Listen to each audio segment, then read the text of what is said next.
नमस्कार, आप देख रहे हैं खबर फास्ट। मैं हूं आपके साथ शमशेर सिंह। अब तक आपने पीटीआई शिक्षकों को धरना स्थल पर नारेबाजी करते देखा, अपनी मांगों को लेकर लगातार संघर्ष करते देखा, लेकिन अब पीटीआई धरना स्थल से नदारद हैं।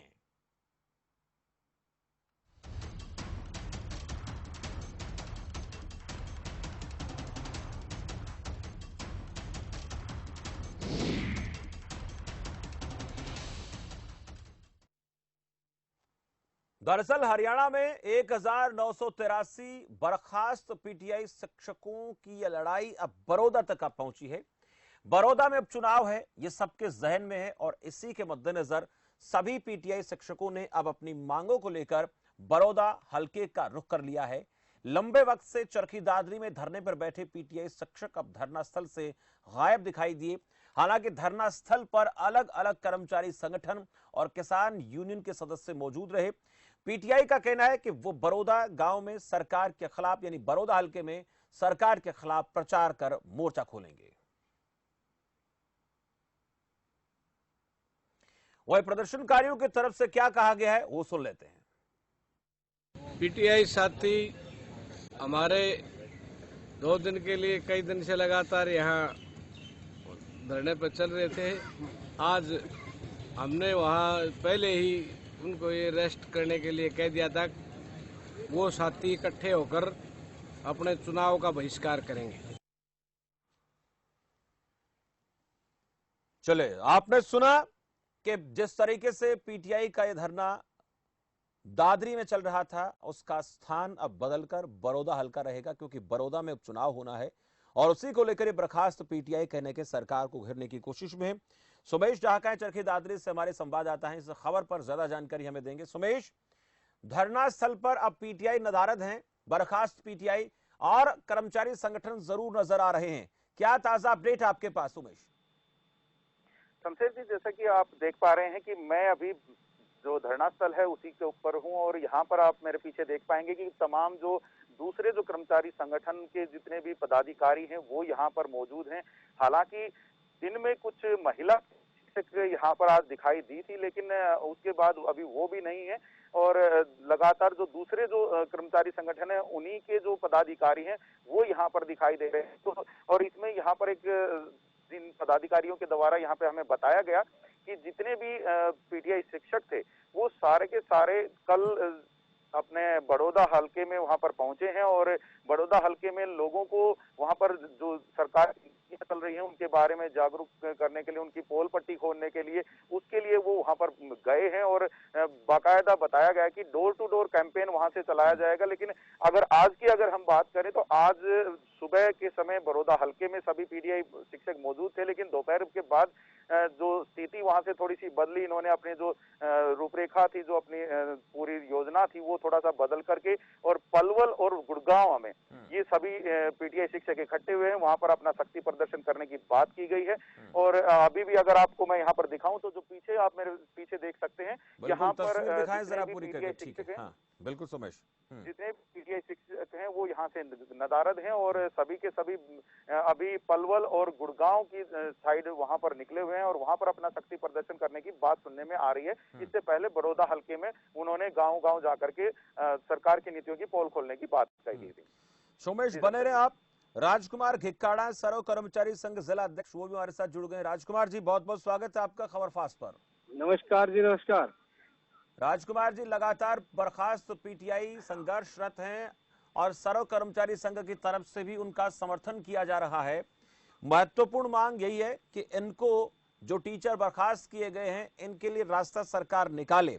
लेकिन जब सरकार से इस बारे में बात होती है तो सरकार का इसमें एक ही कहना है कि ये सारा फैसला जो निर्णय आया है सुप्रीम कोर्ट की तरफ से आया, इसमें सरकार जो है वो कोई हस्तक्षेप नहीं कर सकती है। ये पक्ष, ये तर्क है सरकार का। और अब तो बता दें कि शेड्यूल भी जारी हो गया है, जो पीटीआई टीचर भर्ती करने उनकी कल परीक्षा भी होने वाली है।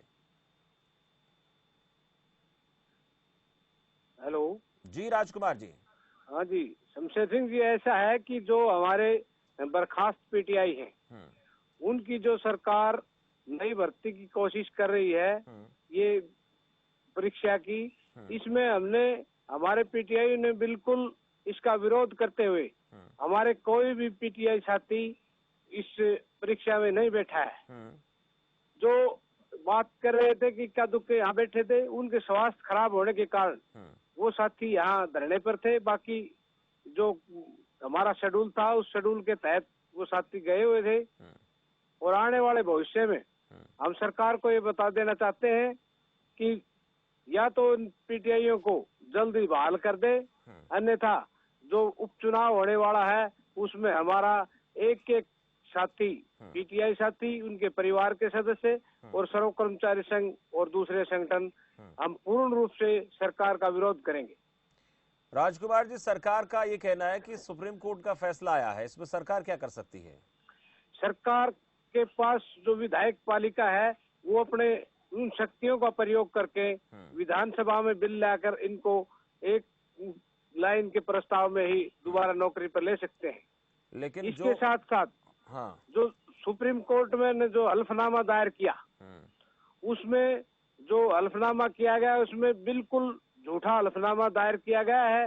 उसमें कोई वैकेंसी नहीं दिखाई गई, जबकि हमने आरटीआई के माध्यम से पता किया तो वहाँ वो आरटीआई ये बता रही है कि यहाँ वैकेंट पोस्टें बहुत ज्यादा है। राजकुमार जी, ये जो भर्ती में अनियमितता हुई है, इसी के चलते तो सुप्रीम कोर्ट ने इस भर्ती को रद्द किया है। अनियमितता है या आप मानते हैं इस भर्ती में? हम सुप्रीम कोर्ट के फैसले को मानते हैं। इसमें हम ये कहना चाहते हैं जो हरियाणा सरकार ने गलत तथ्य पेश किए गए हैं सुप्रीम कोर्ट के, उन गलत तथ्यों के आधार पर सुप्रीम कोर्ट ने फैसला दिया है। आप लोगों का क्या कांग्रेस के खिलाफ भी विरोध है क्या? जिस समय ये भर्तियां हुई थी, आप लोग इस बात को लेकर कभी, हालांकि इस वक्त खूब राजनीतिक सरगर्मियां चरम पर है, बड़ौदा चुनाव टारगेट है, इसमें कोई दो राय नहीं है, लेकिन जब ये भर्तियां हुई तब आप भी जानते हैं कि सरकार कांग्रेस पार्टी की थी। जो गलतियां उस वक्त में हुई, जो भर्ती में अनियमितता हुई, उससे सब वाकिफ है, तभी तो इस भर्ती को रद्द किया गया। इसमें चलो जिसकी गलतियां होगी आप मानते हैं, कोर्ट मानता है। हमारे पीटीआई साथियों की कोई तो आप किसी भी प्रकार मानते होंगे की राजकुमार जी की गलतियां हुई, खामियां थी उस भर्ती में? नहीं, हम खामियां होती तो भर्ती कैसे होते? खामियां रही तो किसी प्रशासन की जो चयनकर्ता जो कमेटियां थी उनकी हो सकती है, परंतु हमारे सभी साथियों का भर्ती के नियमों को राजकुमार जी बार बार बदला गया। भर्ती के नियमावली में लगातार परिवर्तन किया जाता है, इंटरव्यू की जो अंक है उसको बढ़ाया जाता है, ये आप भी जानते हैं। तो क्या ऐसा होता है बार बार? सुप्रीम कोर्ट ने ऐसा कोई वो फैसला नहीं दिया कि इस भर्ती में अनियमितताएं थी। उसमें सिर्फ और सिर्फ एक ये जो इंटरव्यू का पॉइंट है ये 20 नंबर का था और उन्होंने 25 नंबर का कर दिया, जिसकी उन्होंने एडवर्टाइजमेंट नहीं की। वो उनकी गलती दर्शाई गई है और उसी के मद्देनजर 1983 पीटीआई को बर्खास्त किया गया है। ठीक है, भगवत दयाल शर्मा हमारे साथ हैं, भारतीय जनता पार्टी के प्रवक्ता, वो भी जुड़ गए हैं, उनसे जान लेते हैं आप लोग जो बात कह रहे हैं उसको लेकर उनका क्या कहना है। भगवत दयाल जी, बहुत बहुत स्वागत है आपका। जी धन्यवाद शमशेर जी। भगवत दयाल जी, राजकुमार घिक्काड़ा हमारे साथ हैं और पीटीआई टीचर्स की भर्ती को लेकर जो बर्खास्तगी है उसको लेकर कह रहे हैं कि सरकार के हाथ में सब कुछ है, उनको सरकार भर्ती कर सकती है, कोई ऐसा अध्यादेश, कोई बिल लाकर, कानून लाकर ऐसा सरकार कर सकती है। लेकिन अब बड़ौदा जो उपचुनाव है उसको टारगेट किया है उन सभी टीचर्स ने, पीटीआई टीचर्स ने जो बर्खास्त किए गए हैं। ये कहना है कि सरकार के साथ अब मुकाबला है। देखिए शमशेर जी, ये हमारे देश की विडंबना है कि हम सब कुछ जानते हुए भी हर बात का राजनीतिकरण करते हैं। आपके चैनल के माध्यम से मैं बताना चाहूंगा कि ये जब भर्ती हुई तो उस समय हुड्डा साहब की सरकार थी और हुड्डा साहब की सरकार में ये भर्ती में ये बताया कि 20 नंबर का इंटरव्यू होगा, लेकिन बाद में अपनी मर्जी से जब उन्होंने देखा कि अपने लोग जो आने हैं वो नहीं आ रहे तो उसके अपने आप बिना एडवर्टाइजमेंट के नंबर बढ़ा दिए जाते। और सिंगल बेंच में ये केस हारे। पहले जब सिंगल बेंच में जब ये केस चला तो उसमें सरकार ने जो जवाब दावा दिया, मैं क्योंकि पेशे से वकील हूं तो सिंगल बेंच में जवाब दावा दिया जाता है हमेशा। डिवीजन बेंच में रिप्लाई नहीं आता, खाली वो होता है। हाँ, एफिडेविट की बात अलग है, लेकिन जो सरकार ने जवाब दावा दिया, जब जवाब दावा दिया गया उस समय सरकार भी कांग्रेस की थी, जो जवाब दावा दिया उस कांग्रेस पार्टी की सरकार ने दिया और ये सिंगल बेंच में हार गए पीटीआई। वो जिन्होंने केस डाला था वो जीत गए। फिर ये जो दूसरे लोग थे वो डिवीजन बेंच में गए, डिवीजन बेंच में भी उस भर्ती को कैंसिल कर दिया गया, ये मानना कि इस भर्ती में अनियमितता हुई है। और फिर सुप्रीम कोर्ट ने भी इनके अगेंस्ट जो है ना फैसला दिया। तो सरकार की कतई मंशा नहीं थी, सरकार का ना किसी से कोई ऐसी कोई बात है हमारा इन्होंने क्या बिगाड़ा है कि हम इनके खिलाफ जाएंगे। लेकिन सर्वोच्च न्यायालय, हिंदुस्तान का सर्वोच्च न्यायालय, वो जो फैसला देता है और सरकार को डायरेक्शन करता है गवर्नमेंट हरियाणा को कि आपको इतने महीने में फ्रेश भर्ती करनी है, तो सरकार उसकी पालना कर रही है। इनको कुछ लोगों ने बरगला दिया, कांग्रेस के साथियों ने, दूसरे विपक्ष के साथियों ने, कि सरकार चाहे तो अध्यादेश लाए। भाई यदि सरकार की पावर थी तो आप सिंगल बेंच में जब आ रहे जवाब दावा कांग्रेस पार्टी ने दिया, जब सिंगल बेंच में आ रहे सरकार कांग्रेस की है, तो आप ऐसी बात थी तो आप उस समय करवाते। हम तो ये कहते हैं कि मेरिट पे लगने चाहिए। सुप्रीम कोर्ट ने सरकार को आदेश दिया, सरकार उसकी पालना कर रही है, हमारे मन में कोई द्वेष नहीं। जहां तक ये धमकी देते हैं कि जब बड़ौदा चुनाव में ये कर देंगे वो कर देंगे, तो भैया देखो ये मनोहर लाल खट्टर जी की सरकार है, ये धमकी से डरने वाली नहीं है। हम कोर्ट के फैसलों का सम्मान करते हैं। आपने पीछे देखा कि राम रहीम जी के मामले में, रामपाल के मामले में, राम रहीम के मामले में, दोनों मामलों में जो माननीय कोर्ट का आदेश था, कोर्ट ने कहा कि रामपाल को पेश करो, हमने रामपाल को पेश किया। कोर्ट ने कहा राम रहीम को पेश करो, हमने पेश किया, चाहे जो मर्जी उसकी हमें राजनीतिक नुकसान भी हुआ। लेकिन मुख्यमंत्री जी का ये मानना है, बीजेपी का ये मानना है कि सुप्रीम कोर्ट हो, चाहे हाई कोर्ट हो, चाहे स्थानीय कोर्टें हो, वो जो माननीय न्यायाधीश वहां बैठे हैं उनके आदेश की पालना होनी चाहिए। हम राजनीतिक नफे नुकसान को देखते हुए उनकी बातों को टाल नहीं सकते। हम इस बात से कोई लेना देना नहीं। केवल ढींगरा जी कांग्रेस पार्टी के प्रवक्ता भी जुड़े हैं। केवल ढींगरा जी, स्वागत है आपका। नमस्कार।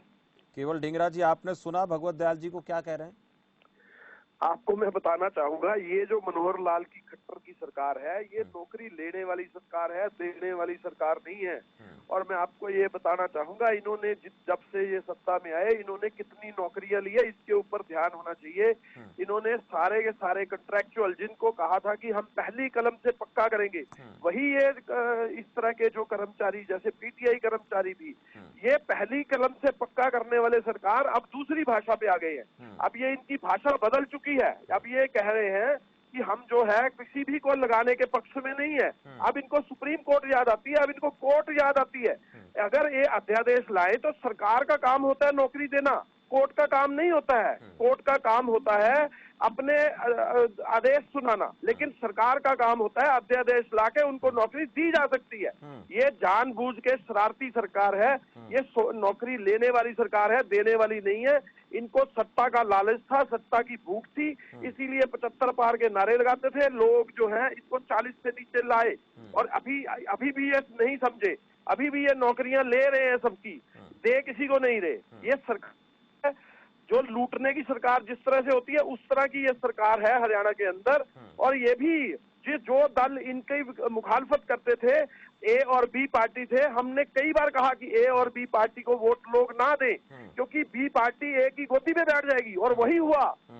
बी पार्टी ए की गोदी में बैठ गई और जेजेपी और बीजेपी की सरकार चल रही है। भगवत दयाल जी का एक सवाल सुना होगा कि डिवीजन बेंच में आप हार जाते हैं, आपकी पार्टी की सरकार थी, वहां आपने इसको लेकर अध्यादेश लाने की कोशिश नहीं की, जब आप की पार्टी की सरकार थी। ऐसा कहा है बीजेपी ने, अभी भगवत दयाल जी ने। ऐसा है, उस समय का मामला जो है कोर्ट में था, और जब मामला सब जुडिस हो तो अध्यादेश नहीं लाया जा सकता।